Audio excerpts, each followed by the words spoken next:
Hi అండి, welcome to Sai Saraswati kitchen. ఈరోజు మనం కొబ్బరి పాలతో కమ్మని పులావ్ ఎలా తయారు చేసుకోవాలో చూపిస్తానండి. చాలా అంటే చాలా టేస్టీగా ఉంటుంది.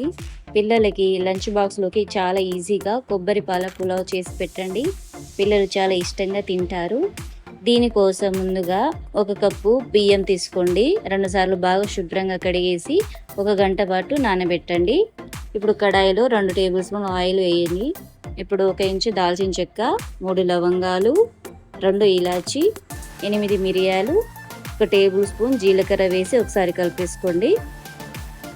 ఇప్పుడు 1 టేబుల్ స్పూన్ కాజు వేసి కలపండి.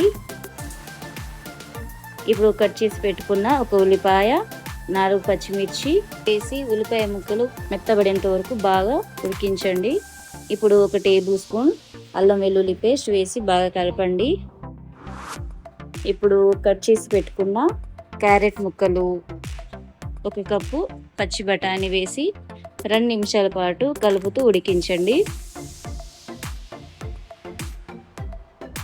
ఇప్పుడు 2 టేబుల్ స్పూన్ల పుదీనాకు, 1 టేబుల్ స్పూన్ సాల్ట్ వేసి బాగా కలపండి.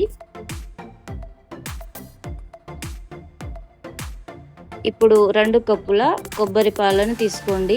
1 కప్పు బియ్యానికి 2 కప్పుల కొబ్బరి పాలు సరిపోతుంది. ఇప్పుడు ఒకసారి కలిపేసుకొని మూత పెట్టేసి పాలు బాగా మరిగేంత వరకు మరిగించుకోండి.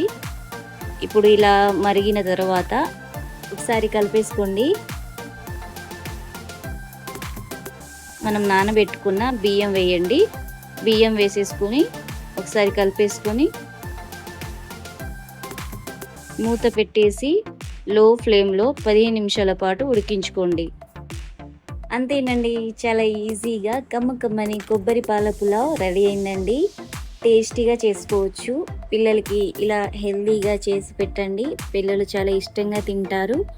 మీకు ఈ రెసిపీ నచ్చితే లైక్ చేయండి, షేర్ చేయండి, అలాగే సబ్స్క్రైబ్ చేసుకోండి. Thanks for watching.